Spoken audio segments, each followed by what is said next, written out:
When I did my Christmas house tour, the most questions I got actually were how I store all the stuff, or even more specific, how I store certain things, whether it's bottlebrush trees, antique ornaments, all the different variety of shapes and sizes of things.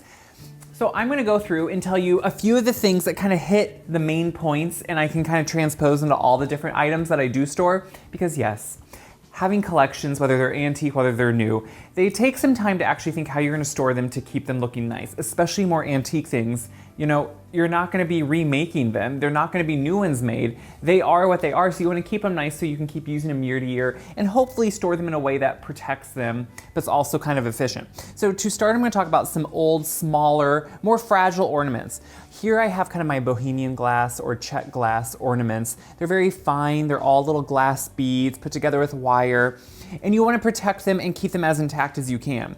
So in general, anything I think of storing it in smaller things or smaller containers, because the larger things are gonna get heavy and gonna weigh things down. So you wanna be able to store things.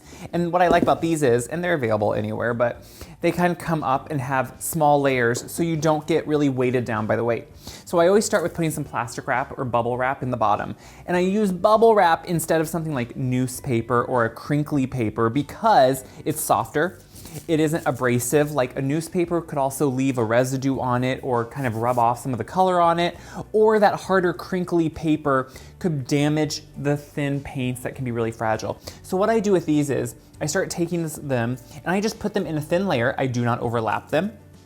And this would work for my antique mushroom ornaments. This would work for any just fragile, smaller ornament, whether it's new or old. I'm gonna do it like this. And then when I have a layer that's kind of put together, I take just another sheet and I put it on top. So that's gonna protect those. And then I slowly build on it.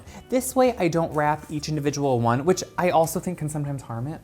It can be a little hard on it. Instead, I just keep layering these. And if I need to, you can even have cut some pieces to smaller sizes, even have just its own little piece if you need to kind of protect an individual one even more. But this layering effect works really well on these. So I'm gonna finish putting these in here, and then we're gonna move on.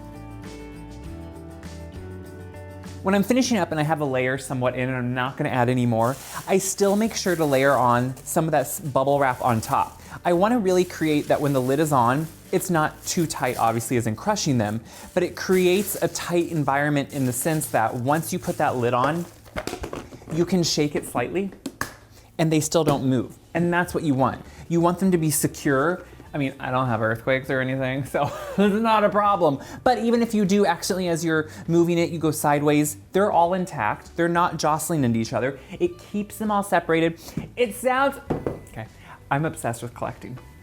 I collect a lot. I go to flea markets, I go to garage sales, I go to thrift stores, whatever it is. So it has a lot of my time and energy in it. So yeah, I keep it nice because I also just like to keep things nice. Another thing I love these things for are small items like I collect putz houses. They're antique. They can also be fragile, so I don't like to stack them. I don't like to actually put packing up to them because they have such fragile ornament. So this is a good way to just be able to layer things in here nicely. And you can kind of, ooh, I love the ones with beads on them. These are kind of harder, a little bit more rare to find, and you can find little ones that have, this isn't what this is about. Okay, so you can kind of get the idea though. It keeps them intact, it keeps them safe, and it's just a good way to put them together.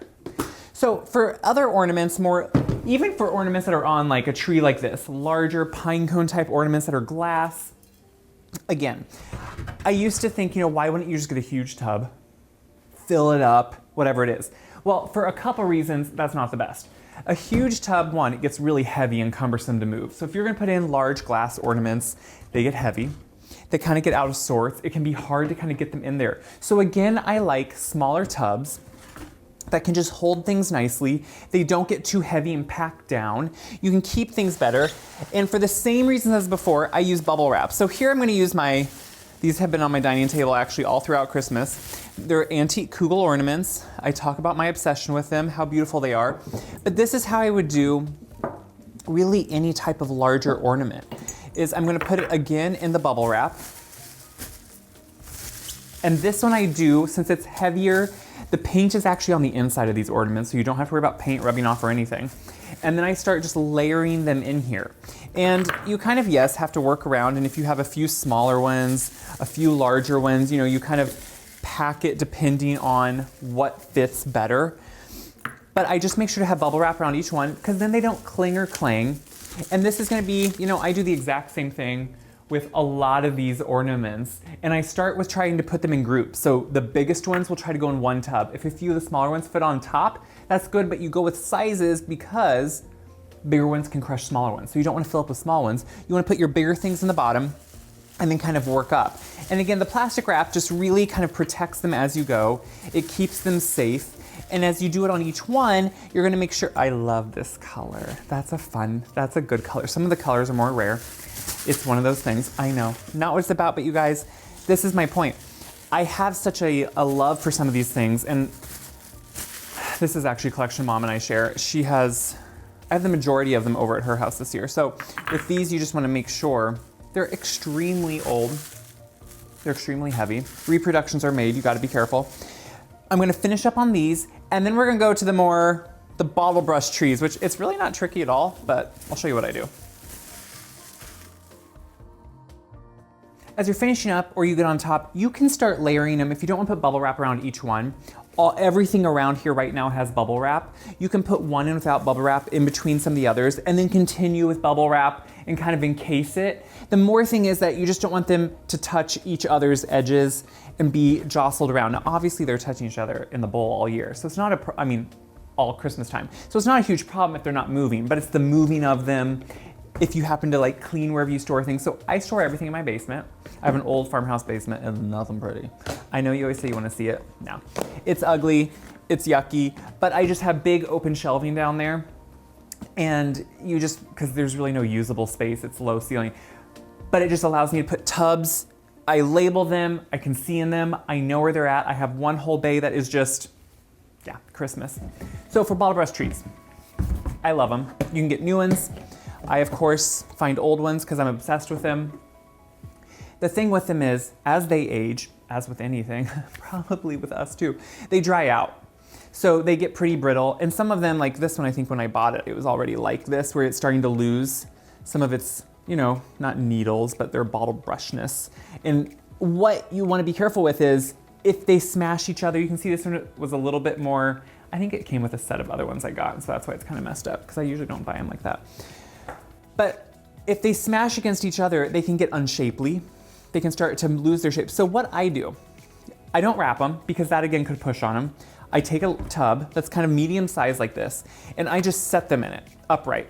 And as I put them in it, I make sure that they're not touching or smashed into each other, and that they have full on room. And I'll check it as I go.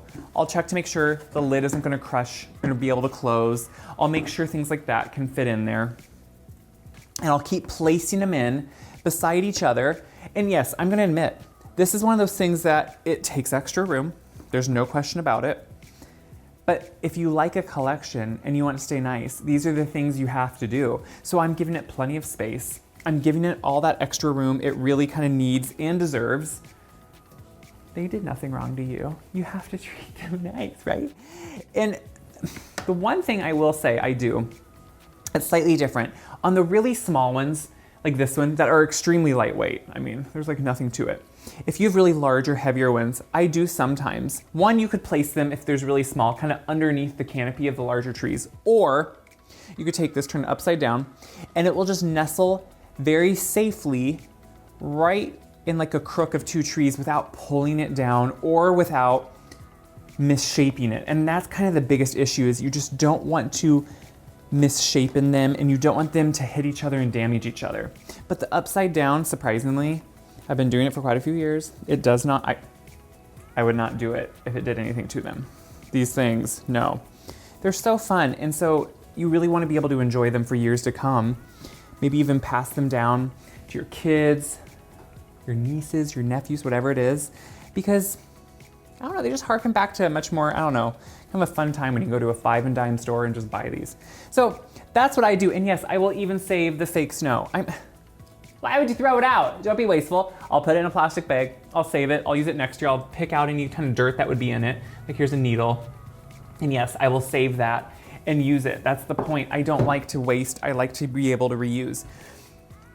These are some of my major things, and they really hit some of the same things. So I do the same thing with paper mache Santas. I put them in a smaller item like this. I'll put bubble wrap around them and make sure they do not press against each other, but are just lightly setting on top of each other. It's okay to set them on top as long as there's nothing heavy pressing them down, because they're all about the same weight. And that's kind of the big thing. You don't ever want anything heavy to press anything lighter weight or more fragile on top.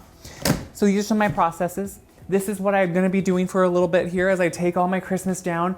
And it has become a therapeutic process. You kind of don't want to do it in the beginning, but then once you start doing it, you get a fresh new take on things and can start bringing out new things and redecorating in a fun way. It just gets you excited for the next season to come. So I hope this helps you. Hope it inspires you to maybe organize in a different way, put away in a different way. So that's what I'm going to be doing. So thanks for your questions. That's how I know what you're doing and what you want to see. As always, what helps me the most is when you share this video around, just so other people can see it. When you tag friends, share it in your stories, on your walls, it helps me so much, but also helps everyone see how fun and easy so much of this can do it. If I can do it, you can all do it. So I'm gonna move on. Check my website, wiseguy.com, for tips, tricks, recipes. So many recipes on there. I'm gonna keep cleaning and putting away. I hope you do the same.